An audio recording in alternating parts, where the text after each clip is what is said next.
Maagang nabiyuda si Aling Carmen. Sa edad na 35, ay napanatili nito ang kanyang katawan. Maputi si Aling Carmen at mahubog pa ang katawan nito. May isa siyang anak na dalaga, si Carmelita, na isinunod ng kanyang asawa sa kanyang pangalan. Pero dahil sa sobrang pagmamahal nito sa kanyang asawa na sumakabilang buhay dahil sa isang aksidente, ay nalulong ito sa alak. At dahil na rin sa bisyong ito, ay dito niya nakilala si Baldo, tumador at kilalang siga sa kanilang lugar. Matagal na nitong sinusuyo ang byuda. Minsan silang nag-usap nito. Kailan mo ba ako sasagutin? Carmen, matagal na kitang nililigawan na. Baka naman pwede mo na akong sagutin yan. Nakangising sabi ni Baldo. Pasensya ka na, Baldo. Kakaisang taon ko pa lang na nagluluksa. Sagot ni Carmen. Sige, Carmen. Hihintayin kong araw na yon. Pasasaan ba? At doon din tayo pupunta, Carmen. Bulong nito sa kanyang sarili. Pero dahil na rin sa mahal at hindi pa nito nalilimutan ng asawa, ay hindi pa nito napasagot. Ngit-ngit na nadismaya si Baldo dahil may perang iniwan ng nasirang asawa at pwesto nito sa palengke. Hindi ligid kay Carmen ang hindi magandang ugali ni Baldo. Minarapat na lang ni Carmen na hindi pumasok sa isang relasyon. Minsan, nagkayayaan na magkukumare sa palengke na mag-inuman. Matapos ng hapong iyon, sa palengke ay naligo muna si Carmen at dahil kakumpare nila si Baldo, ay nakasama nila ito sa inuman. Napahaba ang kanilang siesta at medyo ginabi na rin sila sa kanilang umpukan. Pards, mauna na kami sa inyo at maaga pa kami bukas ni kumaring tinding mo. Paalam ng kanilang kumparing si Tani. Sige, Mare, kami rin ni Carmen ay uuwi na. Medyo lasing na kasing ito eh.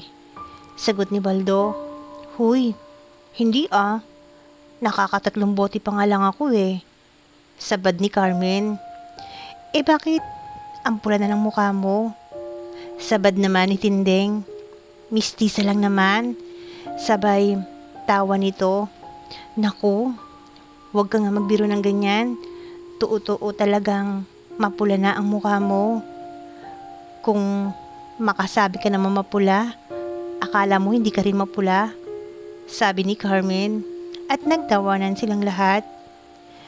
Ligid kay Carmen ay may balak si Baldo sa kanya na mga oras na yon. Napadaan muli sila sa palengke at doon sila napadaan sa madilim na bahagi nito. Hindi napansin ni Carmen ang kanilang dinaanan pero nagtaka siya dahil medyo madilim ang kanilang pinasukan. Baldo, namali yata tayo ng daan, sabi ni Carmen. Hindi ah, tama itong tinatahak natin. Medyo maliwanag na dun oh. Saan? Eh nahihilo na ako, Baldo. Medyo malakas ng tama ko. Akong bahala sa'yo. Bulong sa tenga ni Carmen at sabay akbay dito. Sa byuda. Ay, nakikiliti naman ako dyan, Baldo. Humahagik-gik na sabi ni Carmen. Nagugustuhan mo ba? Sabay halik nito sa punong tenga ni Carmen. Walang yaka. Anong ginagawa mo? Baldo ha, walang ganyanan. Sabay tulak nito kay Baldo. Pero naging maagap si Baldo. Tagli nitong niyakap si Carmen. Pinaghahalikan nito sa maamong muka. Napasandal sila sa dingding ng isang tindahan na nasa isang sulok ng lugar na yon. Pilit pumipiglas si Carmen kay Baldo at nahuli nito ang labi at siniil ito ng matagal. Walang yakap, Baldo. Layuan mo nga ako. Tigilan mo nga yung ginagawa mo. Pagpupumiglas ni Carmen. Huwag ka na kasing pumalag, Carmen. Akin ka sa gabing ito. Pasasayahin kita. Muling siniil ni Baldo ng halik si Carmen Halos kapusin ng hininga si Carmen dahil sa ginawa ni Baldo sa kanya. Bumaba ang halik ni Baldo sa kanyang pisngi, tenga, at pababa sa laig nito.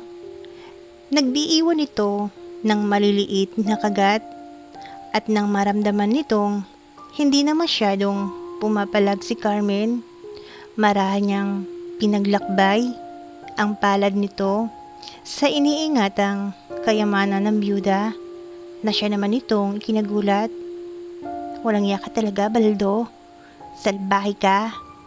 Sabi ko naman sa'yo akin ka ngayong gabi. Ipapatikim ko sa'yo ang kasiyahang matagal mo nang hindi natitikman. Habang pinipigilan nito ang kamay ni Baldo na siyang naglalakbay sa kanyang katawan. Dahil porsigido si Baldo na maangkin si Carmen, sinimulan niya na itong hatakin ang blusa at marahang pinaglakbay ang palad nito. Unti-unting nagising ang pagnanasa ni Carmen. Ay, huwag Baldo, bastos ka talaga. Pakipot ka pa naman, Carmen. Alam ko namang magugustuhan mo to, maya-maya lang. Nakangising sagot ni Baldo. Pilit niyang itinutulak palayo ang lalaki, pero dahil sa malakas ito, muli nitong nahawakan na magkabilang kamay niya at inilagay sa kanyang ulunan. Muli siya nitong hinalikan sa labi at sinimulang haplusin ang kanyang matayog na kayamanan. At dahil na rin sa nakainom si Carmen, madali itong bumigay sa ginagawa ni Baldo sa kanya. Unti-unting nawala ang lakas ni Carmen, bagay na hindi ligid kay Baldo, at sinimulan ng pag-initin ng tuluyan ang byuda. Patuloy si Baldo sa pagpapainit kay Carmen. Napapaliyad naman sa kasiyahan ng byuda. Baldo, Baldo, mahihinang sambit nito. Ano, Carmen? Nagustuhan mo ba? Namiss mo ba ang ganito?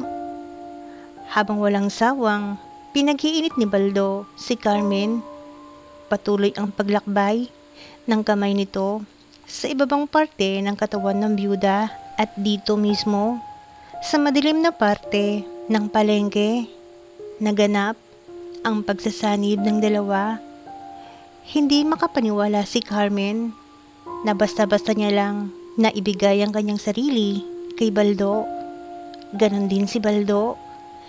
Napangiti siya na mapagtagumpayan na maangkin ang matagal niya nang pinapantasyang biyuda. Matapos ang mainit na sandali, ninanamnam nila ang kasiyahan. Pagod na pagod silang nakahiga sa mesang iyon habang magkayakap. Napamulat siya at natulala, nakatingin sa kawalan. Ngayon, ang pagnanasang naramdaman niya kanina, iniisip niya kung paano ang kinabukasan niya kay Baldo. Siguradong hindi papayag si Baldo na ngayon lang to magaganap. Malamang ito na ang simula ng kanilang relasyon ni Baldo, ang magpapabago sa kanyang buhay.